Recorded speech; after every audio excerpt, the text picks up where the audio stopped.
질의해 주시기 바랍니다. 예, 청주 서원구의 이광입니다. 지금 쭉 그 얘기하는 그 질의 답변하는 이 연속성상에서 그 말씀을 드리겠는데요. 장관님의 의견과는 다르게 저는 내란의 수괴인 그 윤석열의 비상계엄 선언이 계엄법의 선포 조건에도 부합하지 않고 절차적 하자가 있었다고 생각을 하기 때문에 위헌적이고 위법적 계엄 선포라고 생각을 합니다. 형법상 내란죄에 해당한다고 생각되기 때문에 계속적으로 내란의 수괴라고 말씀드리는 거고요. 더 나아가서 작당하고 병기를 휴대하고 반란을 일으킨 군 형법상 반란죄에 해당한다고 생각을 합니다. 그리고 반란죄의 수괴는 그 양형이 사형입니다. 초범이라고 감형해 주거나 주치 감형이나 이런 것도 없습니다. 심지어는 모의에 참여하거나 지휘하거나 중요한 임무에 중사한 죄도 중벌을 받게 되는 게 이 내란죄입니다. 근데 회의를 오전에 시작을 하면서 장관께서 내란죄, 동조자, 지금 방금 제가 말씀드린 이런 표현을 내 신중을 좀 기해달라 이렇게 첫 인사로 국민들에게 죄송하다는 말씀보다 이 말씀을 먼저 하셨고요. 조은희 그 의원은 나가셨는데 내란죄라고 단정하고 발언하는 것이 유감스럽다면서 다 데리고 나갔습니다. 그런데 이 내란죄라는 말을 누가 먼저 썼을 것 같습니까? 지금 제가 먼저 씁니까? 야당 의원들이 먼저 씁니까? 계엄 선포문을 좀 살펴볼 필요가 있어요. 결국은 계엄 선포문이라는 게 왜 내가 계엄을 할 수밖에 없었는가를 얘기하는 거잖아요. 예, 여기에 동의가 되는지 한번 보십시오. 자유대한민국의 헌정질서를 짓밟고 국가기관을 교란시키고 내란을 획책하는 명백한 반국가 행위입니다. 나오죠? 예. 내란을 획책하는 반국가 행위를 야당이 하고 있다는 거예요. 내란이라고 얘기한 게 대통령이에요. 그 이유고요. 여기 동의하십니까? 그 아까 말씀드렸습니다만 뭐 제가 동의 여부를 말씀드리면 적절치 않습니다. 잠깐만요. 왜 중요한지 계속 말씀드리겠습니다. 장관께서는 전국 사항이 위중하다고 대통령이 보시는 것 같다. 네. 그 위중한 내용으로 아까 장관님께서도 계속 말씀하시려고 한 게 바로 이 계엄 선포문에 있는 민주당의 계속되는 관료의 탄핵 소추에 대한 문제, 그죠? 네. 말씀 계속 하셨죠. 그리고 뭐 그 검찰들에 대한 탄핵 뭐 이런 문제를 말씀을 하셨고, 그다음에 국가 예산 처리의 문제를 또 말씀하셨고, 그다음에 입법 독재와 예산 탄핵으로 국정을 마비시키고 있다는 게 대통령의 계엄 선포문에 계엄을 할 수밖에 없는 이유였었어요. 그죠? 예, 그렇게 국무회에서 말씀하셨습니다. 예. 네. 근데 지금 얘기한 건 방금 장관께서 일관되게 말씀하신 대통령의 계엄은 대통령의 통치행위라고 하셨죠. 네. 권한이라고 하셨죠. 네. 그럼 지금 방금 말씀하신 관료 탄핵 소추나 국가 예산 처리나 입법이나 예산은 국회의 그 사항 아닙니까? 그렇습니다. 그런데 국회의 법률적 권한을 가지고 하는 것에 대해서 이게 문제가 있어서 계엄을 했다는 겁니다. 이게 말이 맞다고 생각하십니까? 근데 역대 이제, 예. 대한민국 유사 이래 네. 국회에서 한 행동을 가지고 이게 국기문란 행위고 내란죄이고 그래서 반국가 행위라서 계엄을 선포한다고 얘기한 이런 사람이 있나요? 그러니까 이제 비상 계엄에 대해서는 국회에서 요구하면 바로 이제 해제를 해야 되지 않습니까? 잠깐만요. 그리고요. 이게 왜 중요한지 또 말씀드릴게요.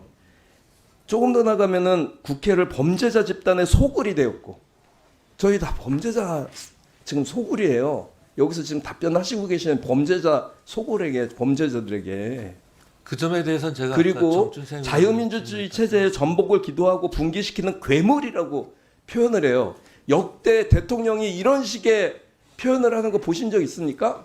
이게 계엄 선포문이에요. 파렴치한 정부 반국가 세력이고요. 자유 헌정 질서를 지키기 위해서 비상계엄을 선포했다는 겁니다. 이게 말이 된다고 생각하세요? 왜 이 말씀을 드리냐면 장관은 특히나 대통령과 친밀한 관계에 있고 대통령을 가장 보좌하면서 국무회의에 참여하셨기 때문이에요. 아까 말씀하셨죠. 국무회의에 19명 중에 과반수 이상 참여한 것 같다. 네. 근데 일일이 언론이 물어보니까 7명밖에 참여 안 한 걸로 나와요. 7분은 안 했다고 그러고 나머지는 대답을 하지 않습니다. 그러면 과반수가 안 된 거잖아요. 과반수가 넘은 건 틀림없는 사실이고요. 그 국무회의 규정에 따르면 구성위원 과반수 출석으로 개의하고 3분의 2 이상의 찬성으로 의결한다고 했는데 계속 말씀하셨죠. 반대하는 분들 많으셨다고. 근데 어떻게 이게 통과됐죠? 아니 그거는 심의이기 때문에요. 장관님께 찬성 반대 의견을 장관님께 계속 말씀드리는 건 장관님은 반대하셨냐? 반대를 권유하셨냐?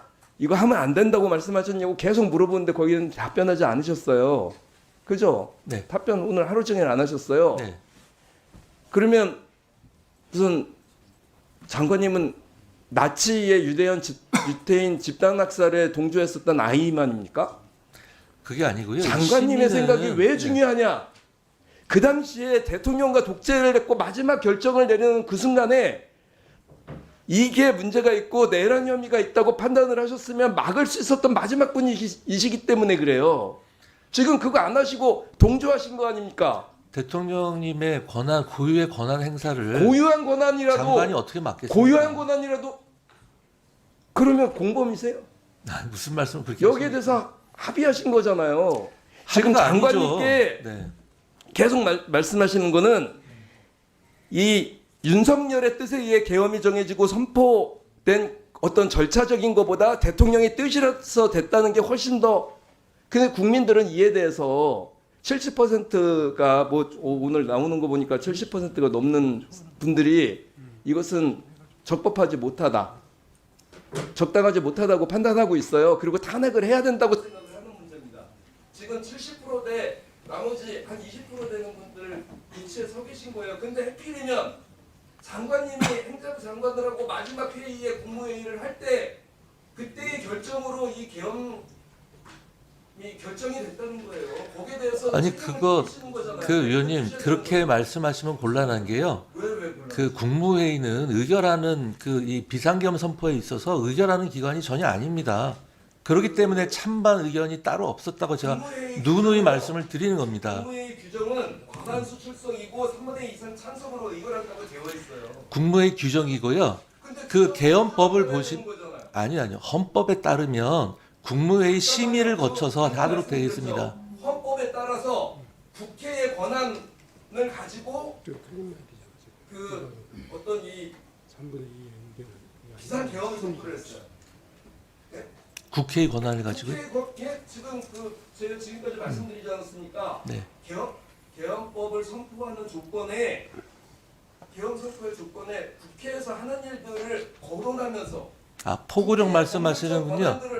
포고령 말씀하시. 네. 포고령은 저희가 관여를 안 했습니다. 저희 모릅니다. 어쨌든 네. 그 내용을 가지고 얘기를 하셨을 거 아니에요. 안 했죠. 하면서 50분간 얘기를 하신다는 분이니까 아, 그런 얘기는 전혀 전혀 없었습니다. 그 장관님이 마지막으로 막을 수 있는 제동할 수 있는 거를 포기하셨기 때문에 이건 장관님 아 그건 그렇지 않습니다. 공범이라고 생각을 합니다. 아니 그거는 의원님이 주셔야 된다고 생각을 일방적인 해요. 생각이고요. 저는 네. 이게 확실하게 내란이라고 생각하고요. 내란을 수기인 윤석열에 대해서 탄핵하는 것만이 국민의 뜻을 제대로 대한민국 헌정 질서를 지키는 것이라고 저는 생각합니다. 이게 장관님하고 아니 근데 위원님 자꾸 그날 열렸던 국무회의 성격을 그렇게 말씀하시면 안 나도 되죠. 공동정범이다라고 얘기하는 걸로 들려요. 그럼 뭐 의원님 생각이 그렇고 저는 동의할 수 없습니다. 네. 네, 수고하셨습니다. 주지를 모두 마쳤습니다. 이어서 보충 질의를 하겠습니다.